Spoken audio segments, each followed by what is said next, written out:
The rain poured relentlessly, drumming against the windows of the small suburban house. Inside, Sarah paced the living room, her phone clutched tightly in her hand. Her daughter Emily was late. Again. She had texted an hour ago saying she was on her way home from her friend's house, but there was still no sign of her. Sarah's stomach churned with worry. The storm outside wasn't helping her nerves.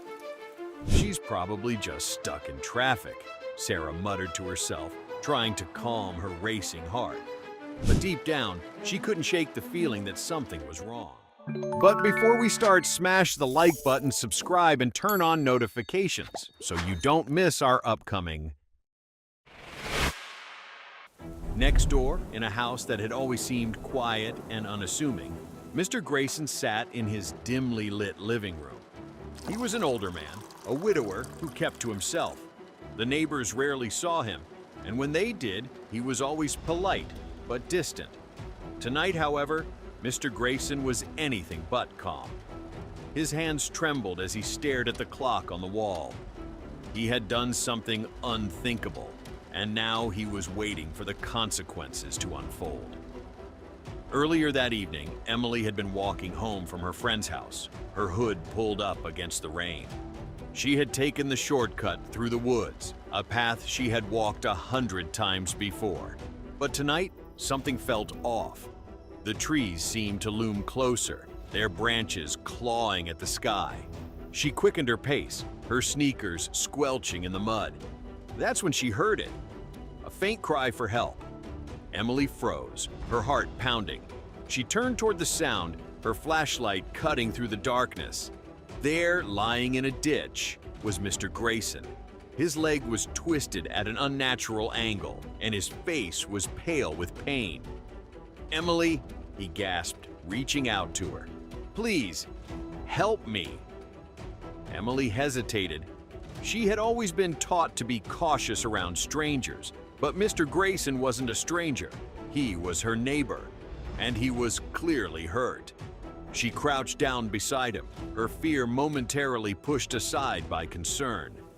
"What happened?" she asked, her voice trembling. I fell," Mr. Grayson said, wincing.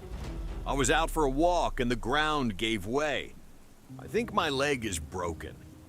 Emily nodded, her mind racing. She needed to get help, but her phone was dead. She looked around, trying to think of what to do. "Can you walk?" she asked. Mr. Grayson shook his head. "I don't think so, but my house is just through those trees. If you could help me get there, I have a phone. I can call for help." Emily bit her lip, torn between her instincts and her desire to help. Finally, she nodded. "Okay, let's try." She helped Mr. Grayson to his feet, supporting him as they hobbled through the woods. The rain made the ground slippery, and every step was a struggle. But eventually they reached his house. Emily helped him inside, her heart pounding with relief. But as soon as the door closed behind them, everything changed. Back at home, Sarah's worry had turned to panic.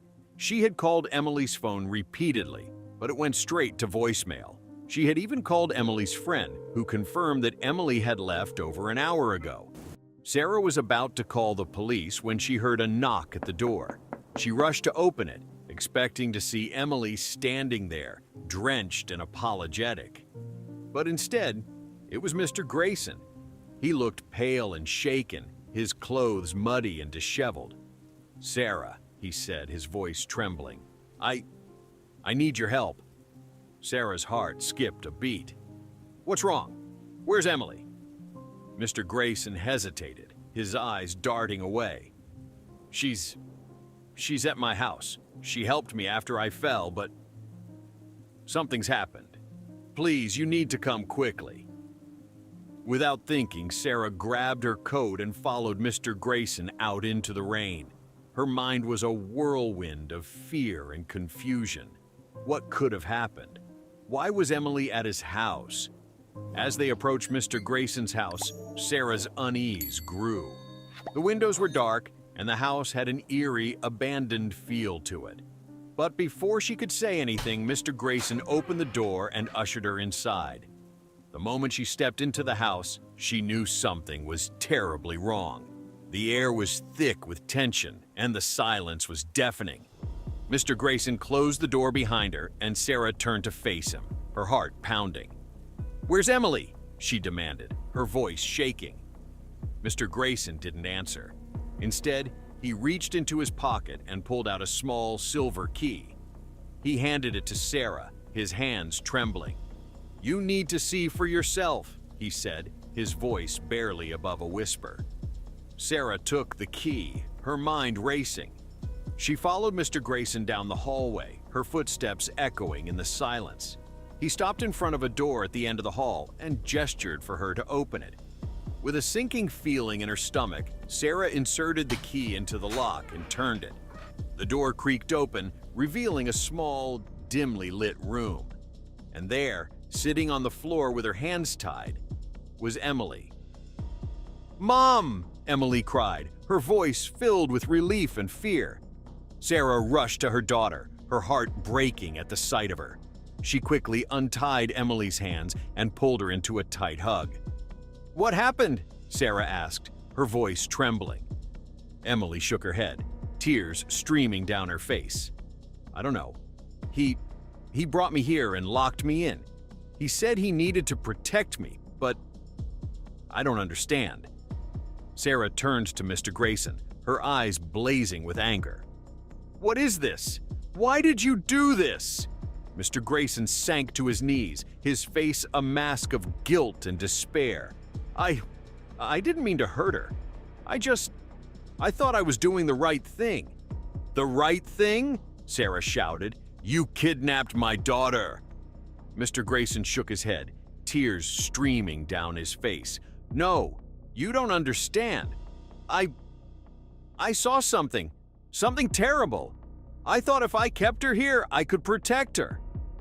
Sarah's anger faltered, replaced by confusion. "What are you talking about?" Mr. Grayson took a deep breath, his hands trembling. There's someone out there, someone dangerous. I saw them in the woods, watching Emily.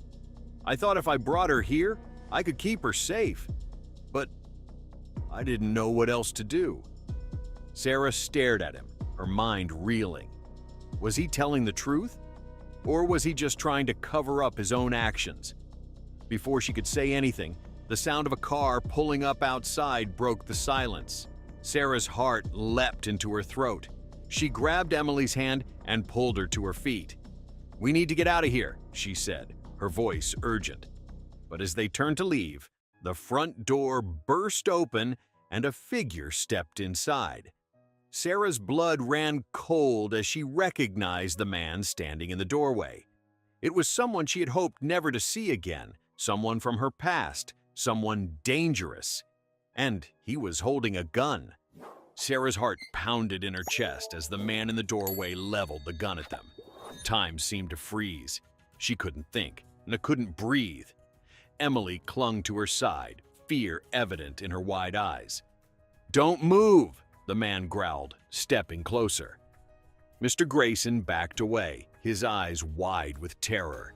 I told you, I couldn't protect her." The man smirked, his finger tightening on the trigger. But before he could take the shot, Emily's voice rang out, steady and defiant. "You've made a mistake," she said, her voice cutting through the tension like a knife. "You don't have control here. Not anymore." The man froze, staring at her. Emily's gaze never wavered, and in that moment something shifted in the air.